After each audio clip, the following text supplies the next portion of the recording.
Hai guys, welcome back to Oral Chess. Apa kabar sobat pencinta catur? Semoga kalian di sana sehat dan sukses selalu pastinya. Saya selalu doakan dan happy weekend teman-teman. Semoga weekend kalian menyenangkan pastinya. Nah, ini weekend saya buat video khusus untuk menjawab rasa penasaran teman-teman yang bertanya, kok Anies Giri bisa menang lawan Daniil Dubov padahal baru satu langkah Anies Giri. Nah, apa sih yang terjadi sebenarnya dari partai babak ketujuh antara Anies Giri melawan Daniil Dubov? Nah, langsung saja teman-teman, ini kalau kalian lihat ada dari Twitter resminya. Ya, resmi dari Twitter Turnamen Tata Steel Chess 2022 yang mengeluarkan tweet the official statement regarding the absence of Daniil Dubov in round 7 of Tata Steel Chess Tournament. Yang berarti ini merupakan official resmi ya, statement resmi dari penyelenggara yang menyebutkan lanjutannya di sini dalam bahasa Inggris. Daniil Dubov will not be playing in the 7th round of the Tata Steel tournament today due to COVID-19 contamination in his inner circle. The tournament organization, dalam kurung after consultation with the chief arbiter, has asked Dubov to play wearing a face mask ya, in order to protect his opponent Anies Giri. Dubov did not show for his match, which means that he has lost his game by forfeit. Dubov has indicated that he refuses to play wearing a face mask as a matter of principle. Dubov himself tested negative in a quick scan test. He has also undergone a PCR test, of which the result is likely to come in this opening. Nah, ini tweet ini sudah mendapat komen 74 dan di retweet 116 orang dan di love 714 orang, teman-teman. Yang pasti semuanya pencinta catur ya, teman-teman. Nah, apa sih arti dari statement dari Tata Steel ini, teman-teman? Ya, secara garis besarnya dan yang pasti saya juga banyak kekurangan dalam bahasa Inggris. Ya, yang artinya Daniil Dubov tidak akan bermain di babak ketujuh dari turnamen Tata Steel hari ini. Ya, ini karena COVID-19 yang terjadi ya, yang terkontaminasi. Ya, jadi dari lingkungannya Daniil Dubov, inner circle-nya, ini bisa saja mentor, bisa saja teman yang mendampingi dia selama di weekend Z, atau sang ya manajer bisa juga.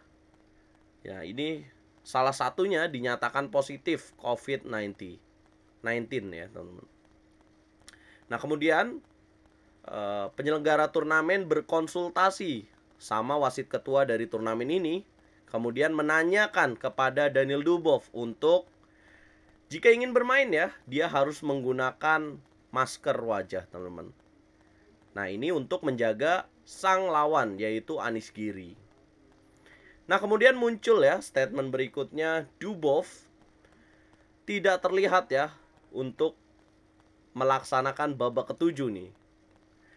Yang berarti bahwa Daniil Dubov mengalami kekalahan by forfeit, yang artinya ya bisa saja ini walkout ya, teman-teman, karena baru satu langkah. Dan memang Daniil Dubov tidak terlihat dalam ruang pertandingan di babak ketujuh, teman-teman. Nah, berikutnya Daniil Dubov terindikasi bahwa dia menolak untuk bermain. Dan sebenarnya Daniil Dubov sudah dinyatakan dan sudah melakukan tes ya, dalam tes yang cepat, dan dia dinyatakan negatif, teman-teman. Dan dia sudah juga melakukan PCR test yang sayang sekali bahwa PCR testnya akan keluar sore ini, kemarin ya, teman-teman. Jadi ketika Daniil Dubov melawan Anies Giri di babak ketujuh, hasil PCR-nya akan keluar ketika mereka sedang bertanding. So, itu alasannya kenapa penyelenggara meminta nggak hanya Daniil Dubov sih sebenarnya. Kalau kalian lihat, Pragnanda dan Magnus Carlsen juga mengenakan masker ya, teman-teman. Cuman kadang-kadang dilepas juga. Nah, kita nggak tahu ya, teman-teman. Yang pasti ini point of view ya, ini pandangan, sudut pandang dari Daniil Dubov yang menolak untuk bermain. Nah, ini bisa jadi Daniil Dubov ingin memberikan rasa aman kepada sang lawan Anies Giri karena PCR testnya juga belum keluar kan. ketika mereka bertanding di babak ke-7, itu juga bisa jadi. Nah, kalau dari statementnya Tata Steel ini menolak ya. Nah, kita nggak tahu pastinya karena belum muncul statement dari Daniel Dubois, teman-teman. Nah, kalau menurut teman-teman gimana nih? Coba komen ya. Kalau misalkan nih, kalau kalian ikut turnamen, kemudian salah satu teman kalian dinyatakan positif, ya bisa saja yang tinggal satu kamar dengan kalian atau yang deket-deket sama kalian yang sering ketemu. Nah, apakah kalian ingin melanjutkan permainan dengan memakai masker syaratnya selama bertanding? Nah, atau kalian akan memutuskan menolak dan untuk menjaga lawan kalian ya, kalian menolak untuk bertanding. Nah, kalau saya, kalau ditanyakan pribadi, saya akan menolak untuk bertanding sih kalau misalkan hasil PCR testnya belum keluar. Nah, jadi ini masih menjadi pertanyaan, apakah Daniel Dubois menolak atau Daniel Dubois ingin memberikan rasa aman kepada Anies Giri, teman-teman. Nah, itulah yang terjadi kenapa baru satu langkah Anies Giri memenangkan pertandingan. Ya karena by forfeit ya, karena sang lawan tidak hadir dalam babak ke-7 ini, teman-teman. Jadi bukan karena error mejanya, digital boardnya, tapi memang ada drama di sini, teman-teman.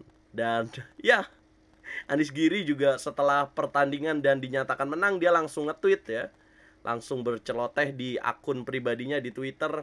Dia langsung memberikan hashtag chess drama, teman-teman. Ya, gimana menurut teman-teman? Coba komen. Dan kalau kalian suka video ini, jangan lupa like, share, subscribe, dan komen. Kalau kalian nggak suka juga boleh dislike, teman-teman. Dukung terus percaturan Indonesia dan dukung terus keseruan dari turnamen Tata Steel di tahun 2022 dengan nonton nobar setiap jam 8 malam waktu Indonesia Barat di YouTube-nya RL Chess. Saya pamit, catur yes, Indonesia jaya. Semoga corona cepat pergi dari dunia ini supaya para pemain ya, semua orang ini nyaman lah untuk bertanding, teman-teman. Terima kasih.